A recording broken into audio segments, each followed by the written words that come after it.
হাওড়ায় বর্ষায় জল জমার সমস্যা মোকাবিলায় নিকাশি নালা সংস্কারের কাজ শুরু করেছে কেএমডিএ। বেলগাছিয়া ভাগাড় পরিদর্শনে এসে পুর ও নগর উন্নয়ন প্রতিমন্ত্রী তথা উত্তর হাওড়ার বিধায়ক উমেশ রায় এবং শিবপুরের বিজেপি বিধায়ক রুদ্রনীল ঘোষ। জানা গিয়েছে, দীর্ঘদিন ধরে রানী ঝিল সহ একাধিক বড় নালা প্লাস্টিক ও আবর্জনায় বুজে যাওয়ায় জল নিকাশির সমস্যা তৈরি হয়েছে। এমনকি নালার ধারে অবৈধ গুমটি ও দখলের কারণে যন্ত্রের সাহায্যে পরিষ্কারের কাজ করা যাচ্ছে না, ফলে ম্যানুয়ালি কাজ করতে সময় বেশি লাগছে। বালি এবং হাওড়ার ৭, ৮, ৯ ও ৫০ নম্বর ওয়ার্ডে জল জমার অন্যতম কারণ এই বুজে যাওয়া নালাগুলি। এই বিষয়ে উমেশ রায় স্পষ্ট জানিয়েছেন, অবৈধ দখলের জন্য সাধারণ মানুষকে জলবন্দী অবস্থায় রাখা যাবে না। দুদিনের মধ্যে স্বেচ্ছায় দখল না সরালে নোটিশ দিয়ে উচ্ছেদ অভিযান চালানো হবে।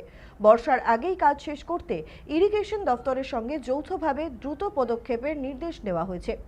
ইতিমধ্যেই ৪টি ড্রেন পরিষ্কারের কাজ শুরু হয়েছে।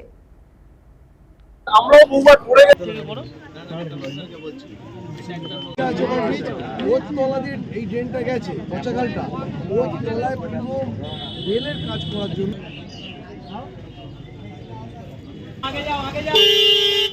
রানী ঝিল থেকে শুরু করে যত ক্যানেল যত ওপেন ড্রেন সব ভর্তি আছে। ড্রেনের পাশে গুমটি বসিয়ে দিয়েছে, একেবারে পরিষ্কার করার কোনো স্কোপ নেই। যে আপনি জেসিবি নিয়ে এত বড় ওপেন ড্রেন পরিষ্কার করবেন তার কোনো জায়গাই নেই।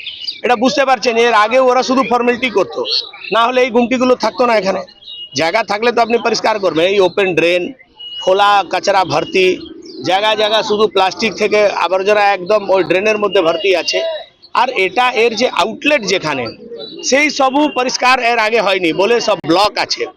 আমরা 1 মাস ধরেই এই পুরো বিষয় নিয়ে আমরা লাগাতার মিটিং করেছি। যে রাস্তায় এনক্রোচমেন্ট আছে সেসব সরিয়ে এটাকে ভালো করে পরিষ্কার করব। আর এর আউটলেট যত দূর যাচ্ছে, সামনে একটা পন্ড আছে সেটা পরিষ্কার করতে হবে। আর কোনার দিকে এই যে আউটলেট গিয়ে বড় ড্রেনে মিশবে, সেখানে পুরো বুঝে গেছে, একেবারে পুরো মাটি ভর্তি। যে গিয়ে কেএমডিএ ইরিগেশনের সঙ্গে একটা যৌথ প্ল্যান করে যাতে এটাকে এই বর্ষার আগে আমরা দ্রুত গতিতে করাতে পারি। কিছুটা রাহত এবার এই বছর মানুষ পাবে। শুধু আপনি 7 নম্বর ওয়ার্ড না, 7 নম্বর, 9 নম্বর, 50 নম্বর, 8 নম্বর, এই পুরো এলাকাটাই বালির এই পুরো পার্টটা এর জন্যই পুরো ডুবে যায়।